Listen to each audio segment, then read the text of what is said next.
Hey guys, this is Kannagi and welcome to my channel. As you would have already guessed, I'm standing at the St. Mary's University here in Halifax, Nova Scotia, Canada, and today I'll be reaching out to the students who just landed few days back. So they'll be sharing their experience of travel and any advice they want to tell you. So keep watching. My name is Jingting and I'm coming from China, and I just take the MCCDA master programs, and I started this program this year, January. Hi, I'm RAMYA. I'm from India. I'm doing MCDA course in St. Mary's University, and I arrived Canada on March 6th. My name is Somto. I'm from Lagos, Nigeria. I landed in Canada on 16th of March. I was landed at the Pearson's Airport, Toronto. Hi guys, my name is Johnny and I'm from China. And I landed in Toronto at, if I remember, it's 8th March this year. Okay, first I think it's quite good. I quarantined with my husband together, and actually we have a lot of baggage here. We have 4 large case, and we quarantine in Toronto for 3 days. So the hard thing is we have to unpack and pack these things and to the airport and fly to Halifax to finish our left 11-day quarantines. Comes to quarantine, I have done 3 days of quarantine in Toronto. So it was very costly, I feel, because for 3 days I almost paid 1,500, and the booking of that particular hotel, I cannot send an email. So I have to call them and then I have to book it. And that too, they were like hotline number. I have to use that, so that whenever, like, there are 2 options. One, we can book it through email, or we can book by calling them. But we have an advantage in the calling the hotline directly, because if flight is delayed, or because we have to pre-deposit all the amount. So if suppose if our flight is delayed or any reason, if we book through hotline, they can easily postpone, or they can do the adjustment in hotel. But if we send it directly, book it through email, then they will not do anything. Just we have to be on time. So I prefer to book it through hotline. But I had to register my Skype to call Canada number, and then I did that. So that was little challenging part. And booking hotel in Halifax, it is very easy. Just I call, we can send an email, anything is fine. And even the adjustment, they are like okay with everything. In Toronto, they provided 3 meals, but I didn't like that so much, because I felt like I am spending so much and I'm staying in Marriott, but I didn't get that. That food is not too good. But I liked Halifax food, because I paid 1,080 for my 11 days of stay. But I like that food. It was 1 meal per day, but still it was very good. I'm from Lagos, Nigeria, so we all know Lagos is a very busy, congested city. So watching out for traffic and all, I left for the airport about 10 hours before my flight to make sure I'm there on time, about 6-7 hours before the flight. So I got there, the all processing and all, packaging of bags, the queue, scheduling, and going through the process. And eventually I got on the flight. You have to we have your mask on at all times, so that was quite inconvenient, but I'm getting used to that. And so I left from Nigeria to Frankfurt, Germany. That was I'll get my connecting flight to Toronto. There was no direct flight. So from Germany I got to Toronto with about 10 hours flight. And so from Toronto I quarantined at the hotel there, because the new policy is to quarantine for 3 days at Toronto, then you complete your 14-day quarantine at Halifax. So I got to the airport I got to the hotel, very, very hospitable service, showed me my room, and so I think one of the best experience I had at the hotel I stayed at DoubleTree, by the way.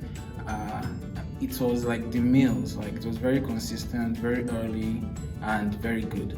All meals were excellent. And that's about it for my first quarantine. Then after Toronto, I came to Halifax. That's where the school is located. And yeah, I quarantined at the residence, Loyola residence. I spent 11 days there, and yeah, the meals were also prompt, but not as good as the as the hotel. It was pretty good. Like some meals were nice, some meals were really not nice. And I'm gonna share you guys with my experience of traveling from my hometown Chengdu, China, to Toronto and Halifax. So to begin with, as we all know that during pandemic time, there are not many people on the plane. So actually you are gonna feel quite comfortable sitting on the train for quite a long time. So that's one of the benefits of pandemic, I think. And another point is you have to book your tickets in advance as much as possible, because in airplanes the flights are going to not as many as it used to be before. So you have to look into it like 1 month or 2 months before your departure. I arrived in Toronto.